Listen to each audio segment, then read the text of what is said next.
According to the theory of evolution, the origin and development of the universe and all its systems can be explained solely on the basis of time, chance, and continuing processes.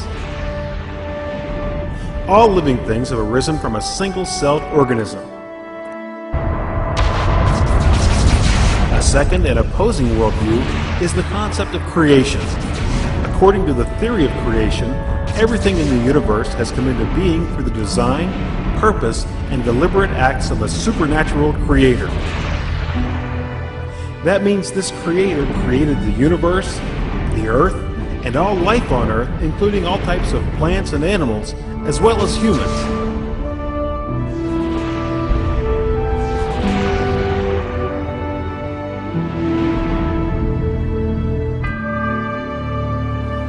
Hello my friends, welcome to Origins. My name's Don Chapman and it's my privilege to be your host.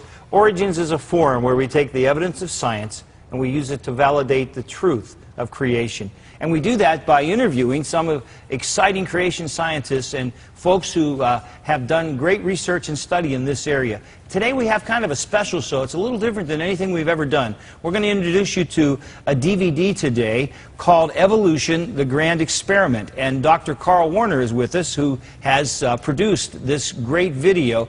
Dr. Warner, how good to have you with us. It's so great to be here. Thank you, Don. Now, you're a graduate of the University of Missouri, and you're a physician by trade. Yes. And you were a physician by 23. You must have been a driven man and obviously a very gifted man. But what got you into wanting to talk about evolution?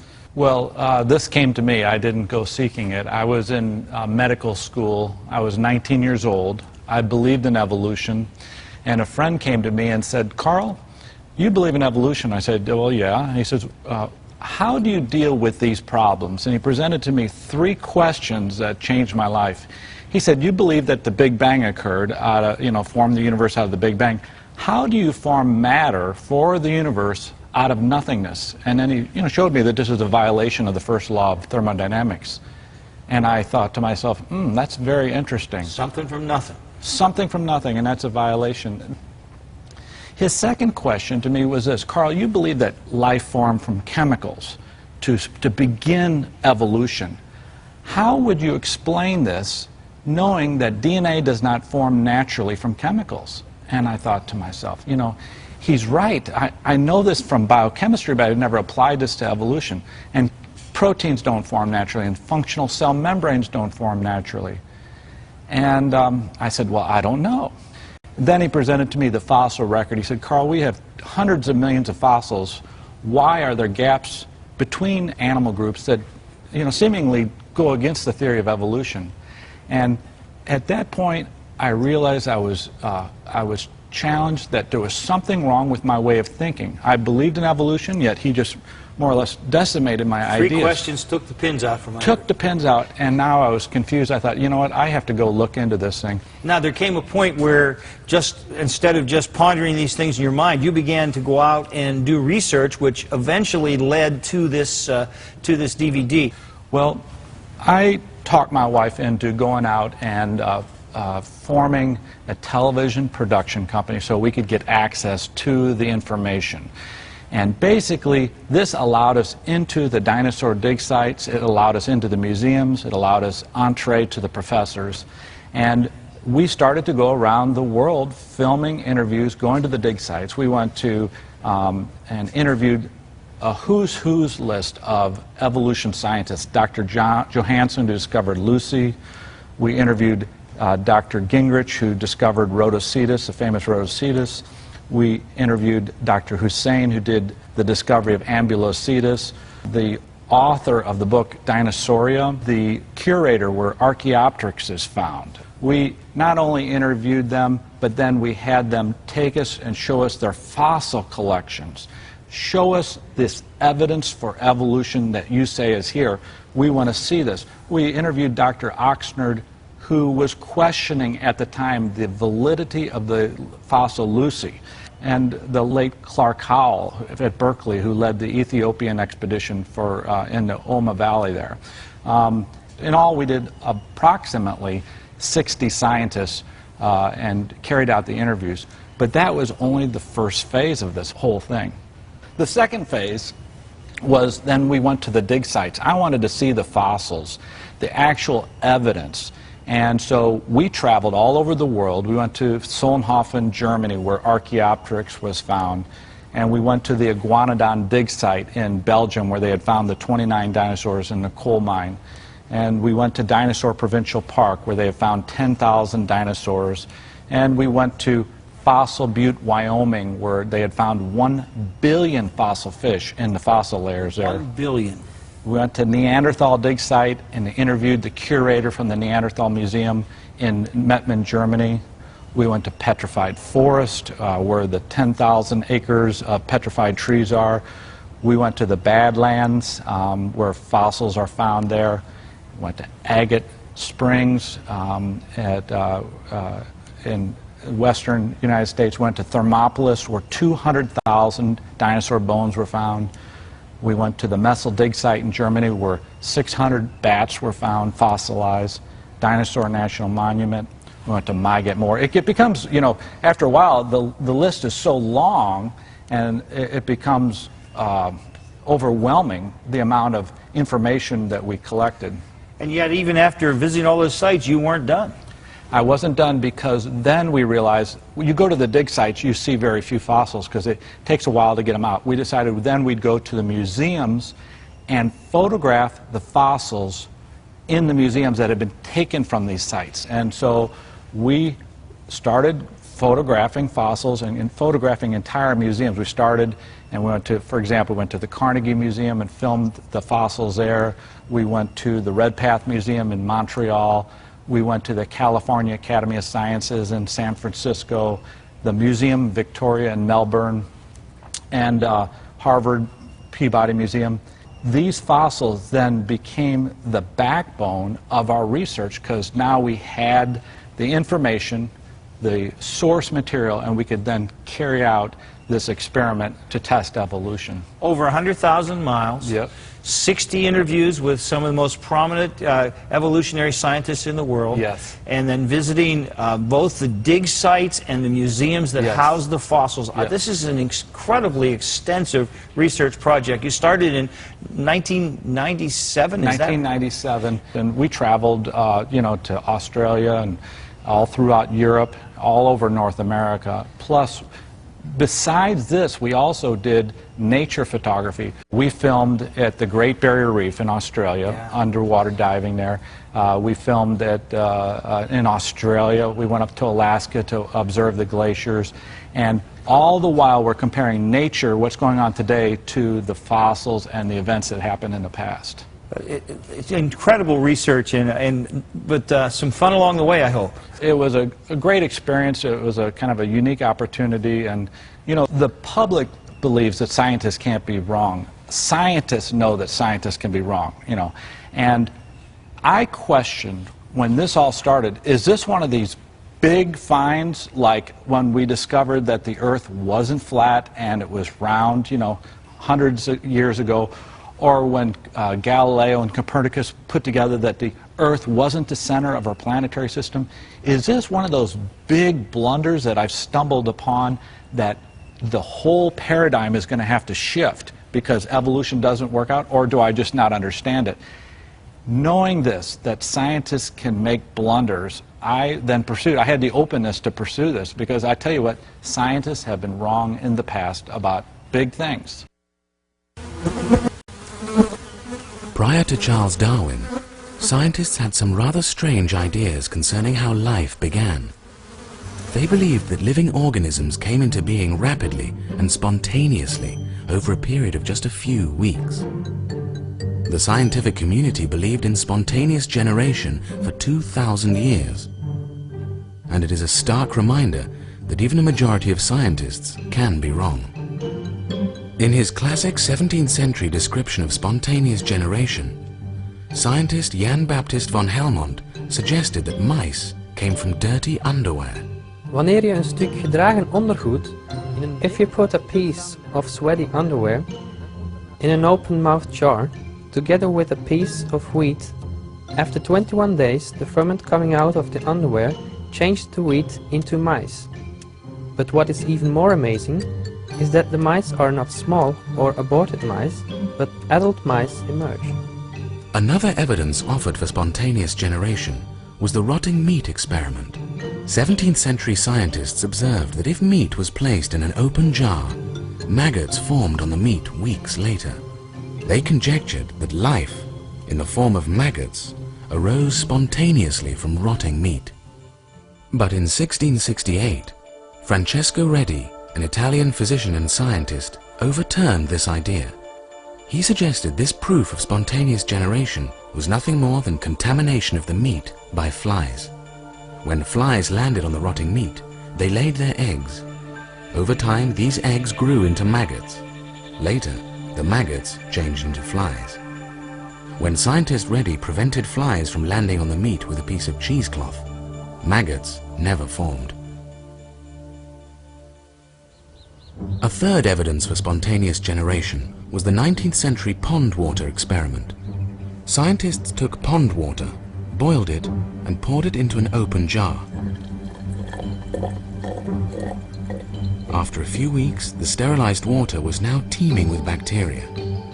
Soon the water became cloudy. Scientists suggested this was proof of spontaneous generation, that bacteria arose spontaneously from the sterile water.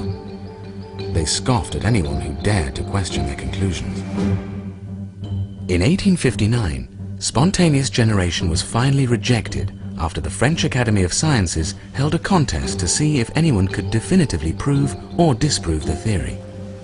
Scientist Louis Pasteur stepped forward. Pasteur theorized that cloudy water did not represent spontaneous generation, rather contamination. He suggested that bacteria in the air seeded the water in the jar. To prove this, he sterilized water in an S-shaped glass. The opened end of the glass pointed upward and allowed air in, but bacteria could only settle in the neck and were prevented from reaching the water. After months of waiting, the liquid in the flask never became cloudy. With this experiment, Pasteur disproved spontaneous generation once and for all, and this first scientific natural explanation for the origin of life collapsed. Today we can learn from the failures of the past. A scientific idea, theory or law may be believed for thousands of years by a majority of scientists, only to be proven wrong. All scientific theories and laws should be open to scrutiny, even the theory of evolution. It's not science unless you can question and falsify it. Unless you can say this is false, this is wrong, it's not science. You know, scientists are just as much prone to holding on to old ideas as anyone else, and many of them are very conservative. But there's always a chance with new evidence that we may find that there's a fundamental error in our thinking. You know, no scientist ever says never, and no good scientist ever says always. It comes down to what you bring to the questions to begin with. If you don't want to see things, you're not going to see them. And we're all guilty of not wanting to see certain things. Carl, you said that one of the three things your friend challenged you about that got this whole experiment started was that there were problems in the fossil record. Could you give me an example of some place where there seems to be a gap or a problem? These gaps are problematic throughout the fossil record. I'm just going to show you bats here. 1,000 fossil bats have been collected. Now that's a lot of fossils, and these are beautiful fossils. Now if you would have that many fossils, and if evolution was true, you would expect to find ancestors of, let's say, a ground mammal changing into a bat if you have 1,000 fossil bats. But the problem is there's not a single ancestor for any bat.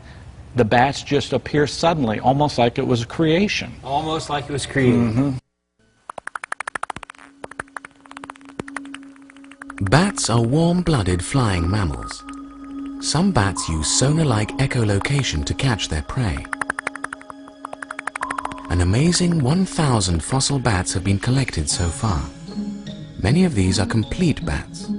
Some show breathtaking minute detail, such as wing membranes, fur, and even stomach contents. Despite this rich fossil record, Darwin's predicted intermediates have not been found.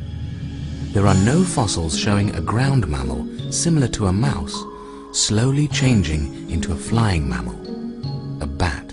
You would guess that there'd be some sort of a bat precursor, but once again, nothing.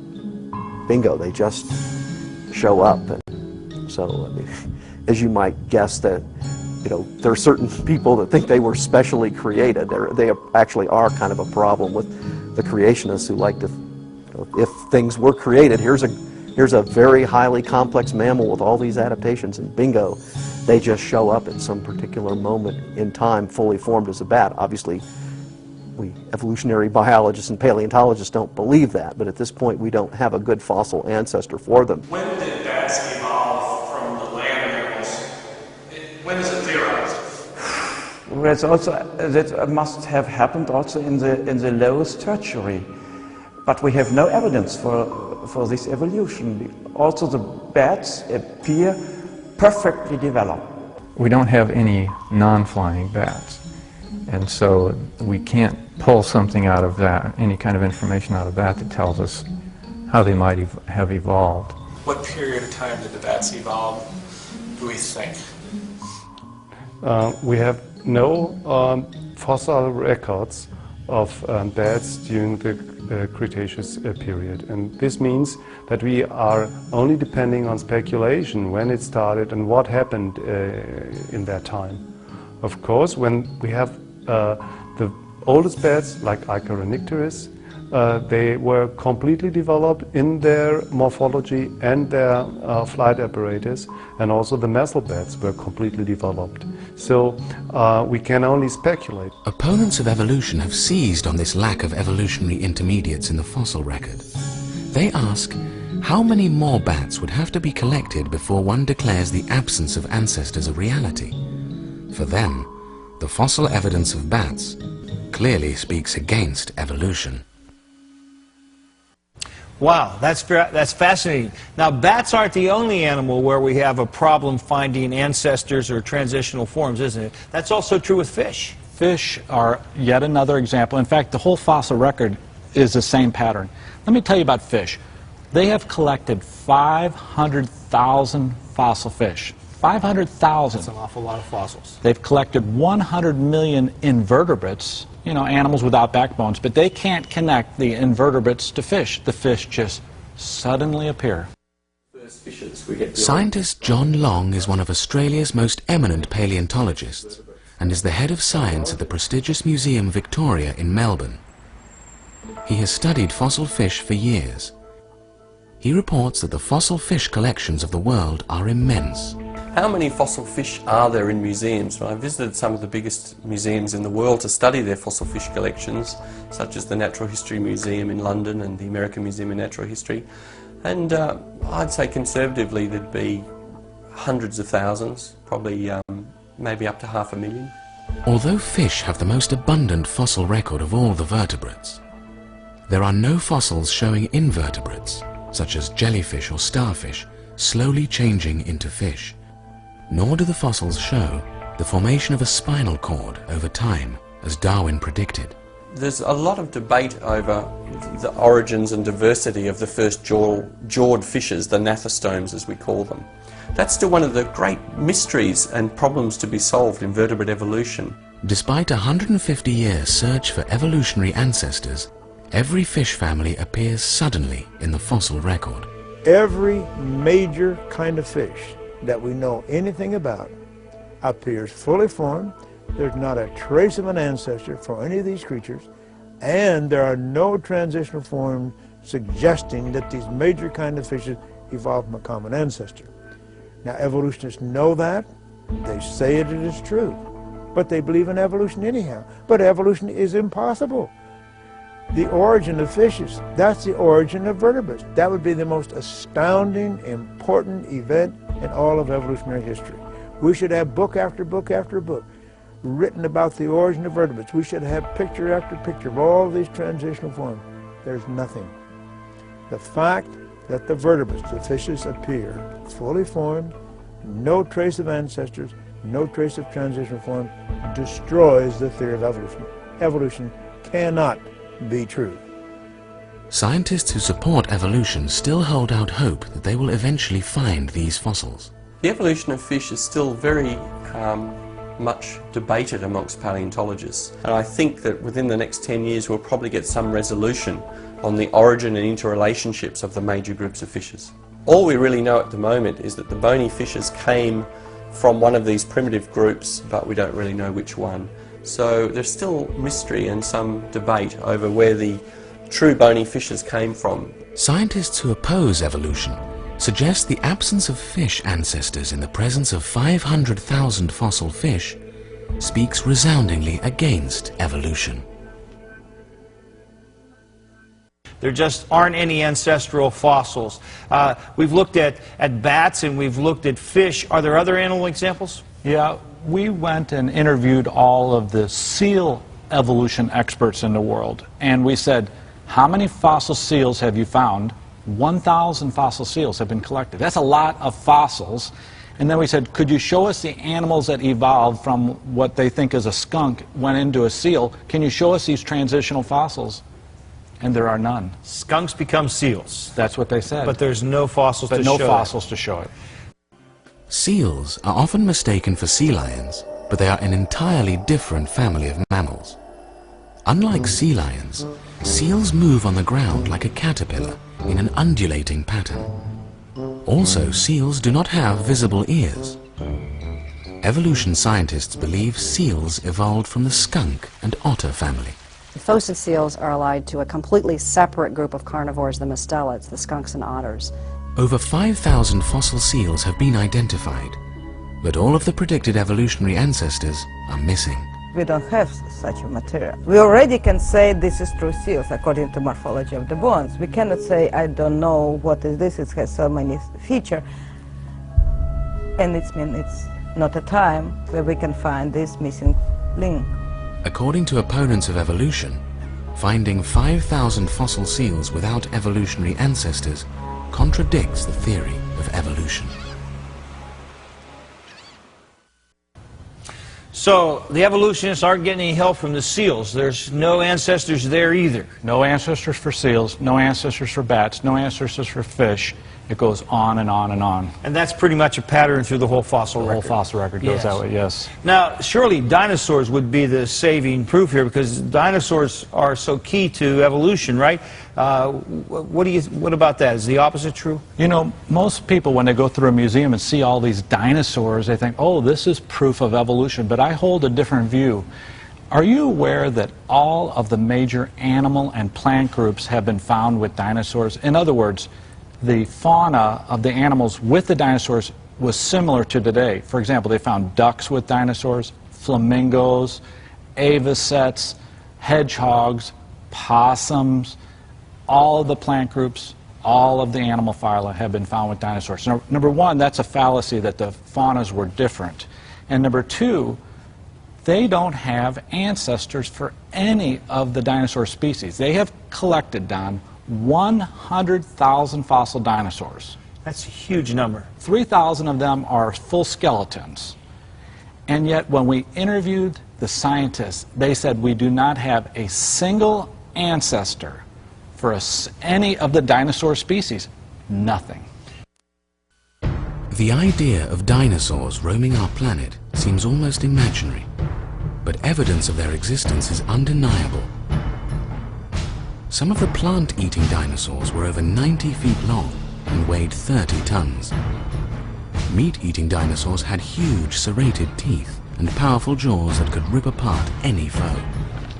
Paleontologists have recovered 3,000 dinosaur skeletons, plus bones and teeth from 100,000 dinosaurs. The remains are so voluminous, they cannot all be displayed, many being relegated to museum basements. Despite this enormous collection of remains, no ancestors have been found for any dinosaur species, even Tyrannosaurus rex. Wherever we try to put tyrannosaurs in the phylogeny of the branching history of theropod dinosaurs, they have a long missing record. And we're going to find that record one of these days. We're certainly lacking information that ties together meat-eating dinosaurs and all the rest of the dinosaurs. Even the plant-eating ornithischian dinosaurs have this same fossil pattern.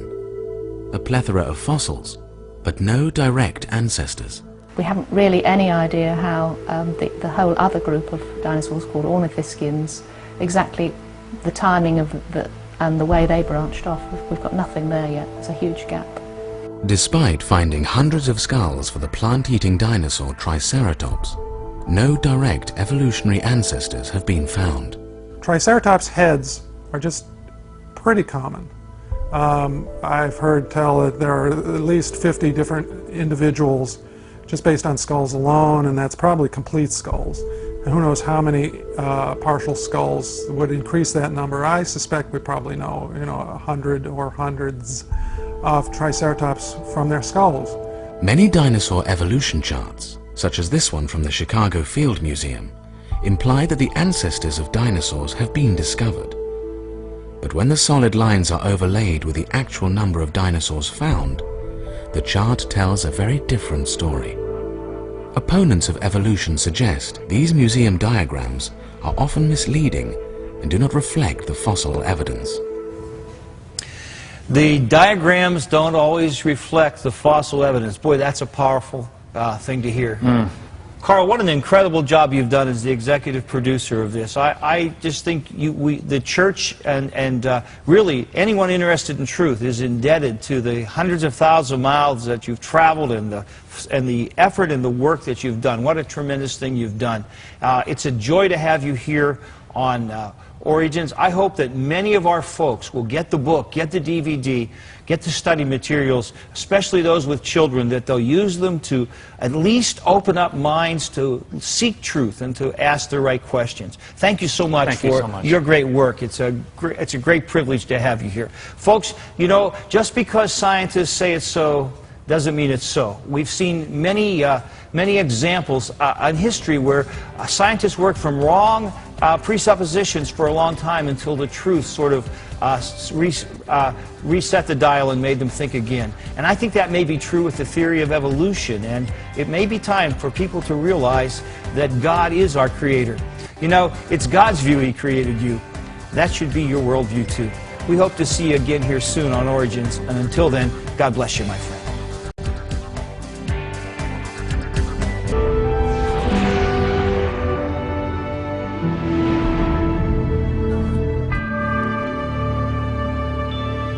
Well, hello, my friends. Welcome to Origins. My name's Don Chapman. It's my great privilege to be your host. Origins is a forum where we take the evidence of science and we use it to validate the truth of creation. We have a fantastic show for you today. We are going to be talking to the executive producer of Evolution, the Grand Experiment. And it's one of the frankly, best done DVDs I've ever seen in the whole creation evolution debate. And before we meet our guest, I want you to watch the introduction to this tape so that you'll see what a quality product we have for you. For thousands of years, most believed in a creation account, a spectacular event in which God spoke, creating stars and planets, animals and sea creatures, birds, plants, and human beings. In 1859, the scientific and religious establishments were rocked by a new theory, one with a twist. Charles Darwin proposed that all living things developed through an exceedingly slow process over millions of years naturally. He shockingly suggested that man was not created by God. Rather, man evolved from apes and other lower animals. In his day, Darwin's book was a phenomenon which drew a firestorm of criticism. His theory created a conflict between those who believed in a six-day biblical creation and those who ascribed to this newly proposed, slow, natural evolution. Now, 150 years later, evolution is the dominant theory for the origin of life in most scientific and academic circles. Many scientists are concerned that the public has not embraced the theory of evolution. Gallup polls have repeatedly shown that most Americans do not believe that life formed naturally over millions of years. Rather, they still believe that God created the world and reject any theory that is not based on supernatural explanation.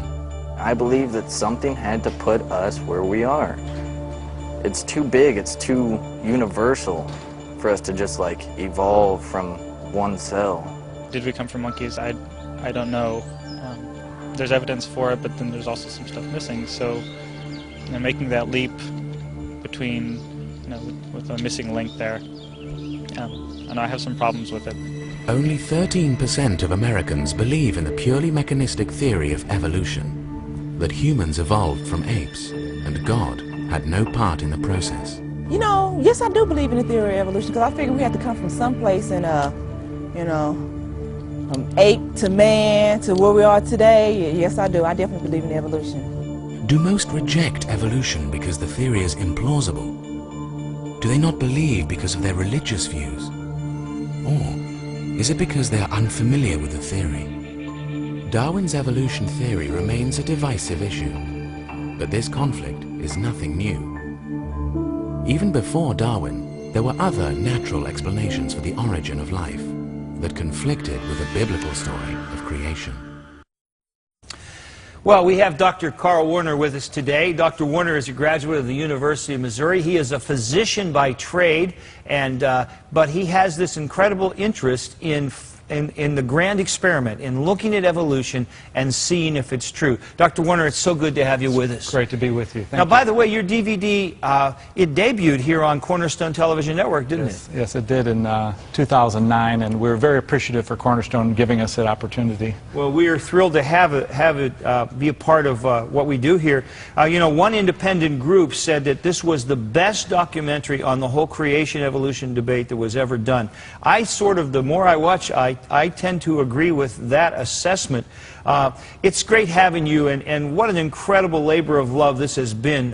30 years you've been working on this. Well, this came to me. I didn't go seeking it. I was in medical school. I was 19 years old. I believed in evolution, and a friend came to me and said, "Carl, you believe in evolution?" I said, "Well, yeah." And he says, "How do you deal with these problems?" And he presented to me 3 questions that changed my life. He said, "You believe that the Big Bang occurred, formed the universe out of the Big Bang. How do you form matter for the universe out of nothingness?" And then he showed me that this is a violation of the first law of thermodynamics. And I thought to myself, that's very interesting. Something from nothing. Something from nothing, and that's a violation. Then he said, "Carl, you believe that life began from chemicals to begin evolution?" I said, "Well, yes." He said, "How could that have occurred, since this violates the ideas of biochemistry that DNA does not form out of chemicals and proteins do not form out of chemicals? How could you begin life without DNA and proteins?" And I thought, my goodness, that's a good argument. Then he presented to me the fossil record. He said, "Carl, we have hundreds of millions of fossils. Why are there gaps between animal groups that seemingly go against the theory of evolution?" And at that point, I realized I was challenged, that there was something wrong with my way of thinking. I believed in evolution, yet he just more or less decimated my ideas. 3 questions took the pins out from my head. Took the pins out, and now I was confused. I thought, you know what, I have to go look into this thing. So I began what later became a grand experiment, testing the theory of evolution, going and traveling all over the world to settle this for my own question. And I can't take all the credit for the DVD. There's a lot of people that contributed to this project. For example, I don't know if you noticed the great narrator, Andres Williams from London, who's done Discovery Channel and the like. And then the music was scored by Simon Wilkinson from England also. And he did a fabulous job. And the videography was done by my wife, who has a great talent for that. Our writer, Carla Zara, my director of photography, George Tikachek, and there's a whole list of people. I'm going to probably miss somebody, but a whole list of people that made this project what it is today. One of the things that I've learned being in the ministry is that nobody can do real ministry unless God builds a team. And when the parts of the body come together correctly, then it's incredible what God can do. Yes. Well, today we're going to talk about whales. You've done some groundbreaking work on whales. It's kind of, most people, unless they've really studied this area, don't know that Darwin, in his first edition of Origin of the Species, informed us that whales came from bears, but not just from any bears, from black bears. Yes, you heard it right. Many people say, did he say bears? Yeah. Whales from bears? And yes, Darwin wrote this in the Origin of Species, the first edition. And he almost got laughed out of London. His friend said, "What are you talking about? Bears going into whales?" He says, "No, I really believe this." They said, "Charles, you're going to lose this whole argument before you get started. You better yank this." And he eventually took it from The Origin of Species, and even though he thought it was correct. Whales are magnificent creatures, capable of holding their breath for over an hour and diving to over 1,000 feet deep. But where did they come from? Scientists who support evolution suggest whales evolved from a land mammal. For them, the fossil evidence is so convincing, the evolution of whales is offered as one of the best fossil proofs for the theory of evolution. However, scientists who oppose evolution argue that this fossil evidence is unreliable. Darwin thought that whales might have evolved from bears. In The Origin of Species, he wrote, "In North America, the black bear was seen swimming for hours with widely open mouth, thus catching, like a whale, insects in the water.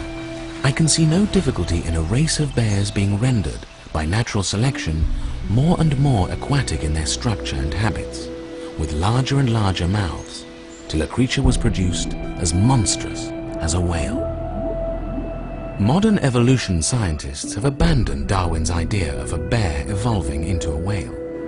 So the modern evolutionists have abandoned Darwin's bear-whale theory, but whales are very significant to even the present-day evolutionary community, because they believe this is one of the places where they have the best ancestral chart. Is that right? Yes, they would say the evolution of ground mammal to a whale is the best evidence they have. And I then decided to systematically look into this. And I got the evolution charts for how this evolution would occur. And I started asking questions. The first thing that struck me is, why does everybody have a different animal that evolved into whales? For example, the California Academy of Sciences says it was a hyena that became a whale. A different museum says it was a cougar-like animal that became a whale. Another one says it's a wolf-like mammal. Darwin says it was a bear. That seemed odd. Well, which one was it that became a whale? Then we started to decipher the charts and say, show us the fossils here for this animal. And we realized that the charts reflected something quite different from reality. The scientists actually had created the fins and the tail, the whale's tail, on the animal called Rhodocetus. And we were interviewing him on camera, and this revelation became known. It was stunning. This is a powerful segment from Evolution, the Grand Experiment. And I just want our folks to look at this, because when they go to a museum and they see these charts, they don't necessarily have to believe everything they read. Don't believe anything unless you can see the fossils. Scientists at the University of Michigan suggest whales evolved from this cat-like animal because of the similarities in the teeth, while scientists at the California Academy of Sciences believe this hyena-like animal evolved into a whale because its teeth are similar to some extinct whales. Biologists in Japan suggest whales evolved from a hippopotamus-like animal based on similarities in the DNA. Detractors of the theory ask, if whale evolution is so clear, and if the fossil record is so abundant, why can't evolution scientists agree upon which land mammal changed into a whale? There is great excitement in the scientific community over the discovery of a few important missing links between a land mammal and modern whales. But what's good about these particular fossil whale specimens is that they do show us intermediates in the evolution of whales. And we don't often get fossil intermediates, so we can actually trace the development of characters. Say, for example, the evolution of swimming in whales. We don't often have that opportunity. They have a big exhibit on it in Michigan. I was just there. They have all these things just sitting out there. I mean, they're all there. I mean, you really have to be blind or 3 days dead not to see the transition among these. You have to not want to see it. As shown in this diagram from the University of Michigan Natural History Museum, Ambulocetus is one of the important transitional fossils in whale evolution. It is thought by some to be a walking whale. Just in the last 5 or 10 years, we've had some remarkable discoveries of fossil whales. And in fact, there have been discoveries that have indicated that fossil whales had feet and actually walked on the land. Frankly, I don't know why they could call that creature a whale. I have never seen a walking whale, and I've never seen a pig that flies. And they suggested some of these creatures were intermediate. Frankly, I just don't believe it. They believe that because they want to believe it. Recently, some evolution scientists have backed off the assertion that Ambulocetus was an ancestor of modern whales because its eyes are high up on the head, like an alligator's eyes, quite dissimilar from whales and land mammals.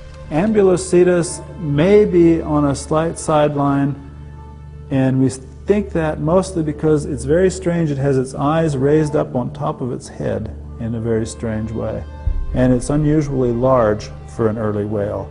But mostly the eyes up on the top of the head seems like an unusual specialization. Maybe it's not on the main line. Evolution scientists claim the most spectacular intermediate fossil in whale evolution is Rhodocetus, an animal with 4 legs, a whale's tail called a fluke, and flippers. It would swim using its widened tail fluke like a modern whale, but it had 4 legs like a land mammal. A perfect transitional fossil between land mammals and aquatic mammals, just as Darwin predicted. The fossil whale that appears a little bit later is Rhodocetus, and this animal had large tail vertebrae that indicate there were lots of room for muscle attachment. So here we see the beginning of the type of locomotion that's characteristic of the modern whale, using just the tail flukes for propulsion and not using the hind limbs. We have a complete modern whale type structure in Rhodocetus. There are not many modifications from Rhodocetus to the modern whale other than changes in size of the structures. When this video series was being filmed on location at the University of Michigan in Ann Arbor, the executive producer noticed a discrepancy between museum drawings of Rhodocetus and the fossils.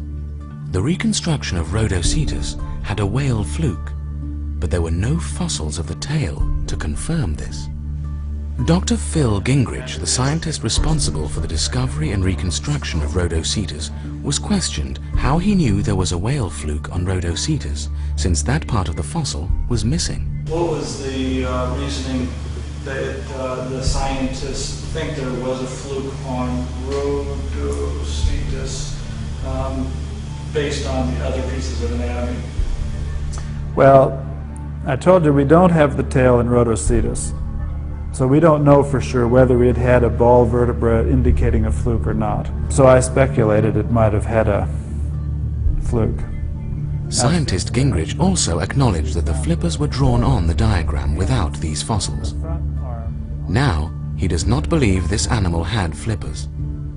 Again, his answer was surprising, since the museum diagrams had flippers on Rhodocetus.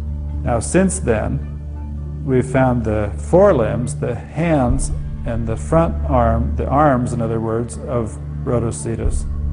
And we understand that it doesn't have the kind of arms that can be spread out like flippers are on a whale. And if you don't have flippers, I don't think you can have a fluke tail and really powered swimming. And so I now doubt that Rhodocetus would have had a fluke tail. Many experts consider whales to be the best fossil evidence for evolution, but are unaware of these discrepancies. Opponents of evolution contend that whale evolution is nothing more than hopeful supposition. If museum diagrams are redrawn and corrected for various discrepancies, opponents argue that whale evolution is non-existent. That's unbelievable, Carl. Absolutely unbelievable that you went to the man who made the drawing, put the flippers and the tail on Rhodocetus, not from any evidence, but from his assumption, and all the other scientists read his things as if it's the gospel truth. And it collapsed during the interview. And as soon as you show it's an assumption, there really is no evidence at all. The whole thing collapsed. What makes people want to believe or think in the first place that a whale had to come from a land animal? Well, whales and land mammals are both mammals, or warm-blooded, and so they have thought in the past that maybe a land mammal could become a whale through volition, hoping to get a body part that it needed to swim or whatever, but life doesn't work that way. The only way you could get a body part for swimming would be by an accident, and it would have to be a monumental accident of letters of DNA, 900 of them, being inserted into the DNA of the reproductive cells. When you look at the odds of this happening, it's unbelievable. Let me just say that. This goes to a cardinal belief of Darwin's, doesn't it? That through volition, animals could change from one animal to another? Yes, and Darwin was wrong on this. He was wrong on use, he was wrong on disuse, he was even wrong on the idea of adaptation. Scientists today, biologists who believe in evolution, have rejected this idea that you could adapt by a need in the environment. Darwin suggested that the survival of the fittest, or natural selection, was another mechanism for evolution. He thought that nature would favor the strongest varieties within any species, and the weakest would eventually die off. The surviving varieties would improve over time, and eventually evolve into a completely new species. Some scientists argue that natural selection does not have the power or capacity to theoretically cause evolution. They contend that this process can only select or remove traits for a species, but not create new body parts. To better understand their argument against natural selection, one has to go no further than an animal breeder, who uses the process called artificial selection. Artificial selection mimics natural selection, but instead of nature making the reproductive choices, a breeder makes the decisions, consciously. In both processes, there is a limit to how much can be accomplished by breeding. For instance, dogs have a limited number of genes or variations coded in its DNA, such as color, shape, or size. Using artificial selection, a breeder cannot go beyond these limits. Breeders have created a 4-inch tall Chihuahua and a 3.5-foot tall Great Dane, but they cannot produce a 10-foot tall dog or a 1-inch dog. Breeders can select for dogs with short hair or long hair, but they cannot produce a dog with feathers. Natural selection and artificial selection can only promote characteristics that are already present in an animal's gene pool, but cannot add completely new genes or body parts to any animal species. Scientists who support evolution have recognized this limitation of natural selection. Now there is a new theory of evolution to explain how animals could theoretically develop new body parts, such as wings, or eyes or feathers.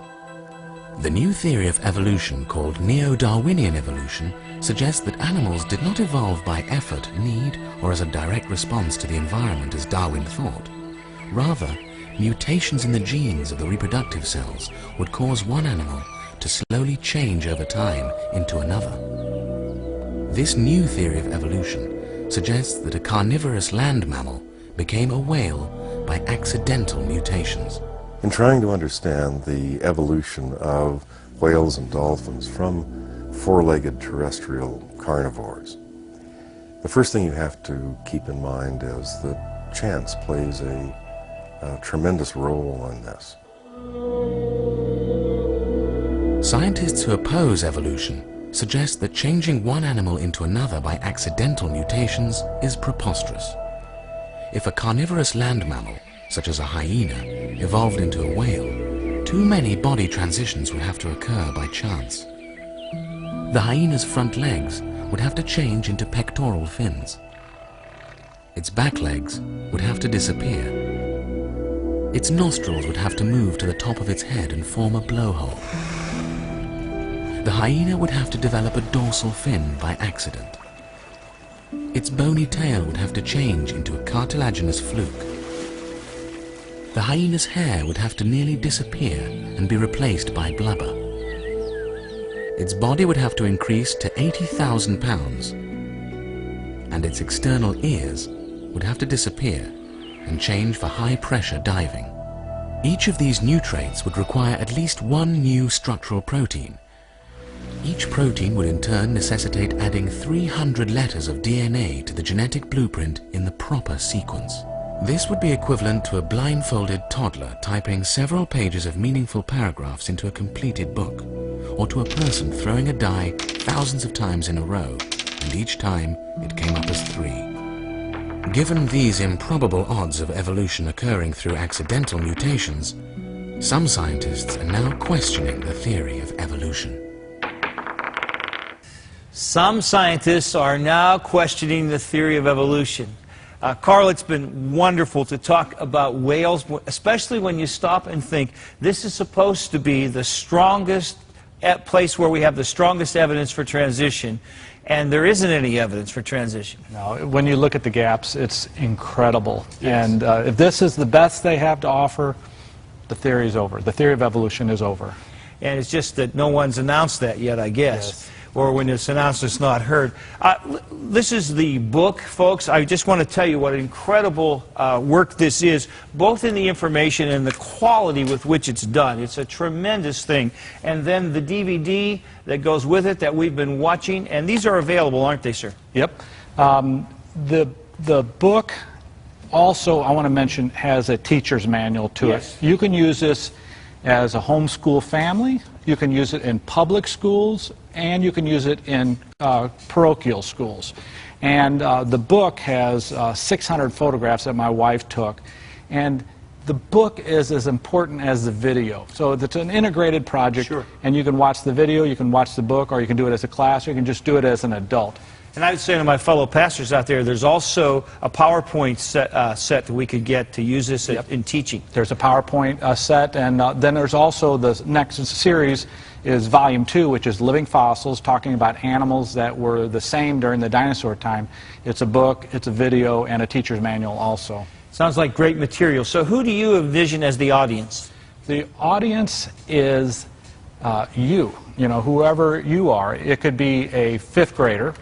It could be mom, it could be dad, it could be grandma. And you could also use the books as a tool to reach out to other people, because there's no mention of God in the book. We don't mention that name because it's a science book. So you won't offend someone from Harvard or some science professor. Just read this book. It's Evolution, the Grand Experiment. Actually, we quote their professors. Yeah, that's right. Not only are we going to offend them, your we'll favorite quote them. scientists are in your book. That's right. Yes. Well, you have done an incredible work, and in such a unique way. I just love the fact that the evidence that you're presenting is coming out of the mouths of the evolutionary scientists. Right. And they're damned by their own admissions, and I think that's great. That's the most credible information when it comes from the evolution scientists. If a scientist opposed to evolution gives the evidence, well, maybe it's tainted. But they're giving the facts, and then the audience gets the opportunity to say, that makes no sense, or there's a big gap there. You know. It's such a unique approach, and it's so well done. Thank you, sir, for the incredible work that you're doing and that you have done. And I just want to urge our viewers to go to www.thegrandexperiment.com and to get a hold of some of this material. It's powerful material that I believe God can use in your life, and especially if you're talking to others who have questions, this is material that you would want to use as you share with others, because it is done by world-renowned evolutionary scientists, and it's done so very well, and it's done in a non-controversial way. So I think it's powerful material that you would want to use. You know, friends, we're so delighted here at Origins that we can have people like Dr. Warner with us to share what God is doing. And I do think that the day is coming when more and more people are going to have to simply admit that the evidence for evolution isn't there. You know, from the very beginning, it's always been God's view that He created you. And that should always be your worldview, too. It's been great having you with us here on Origins. Look forward to you joining us again. And until then, God bless you, my friend.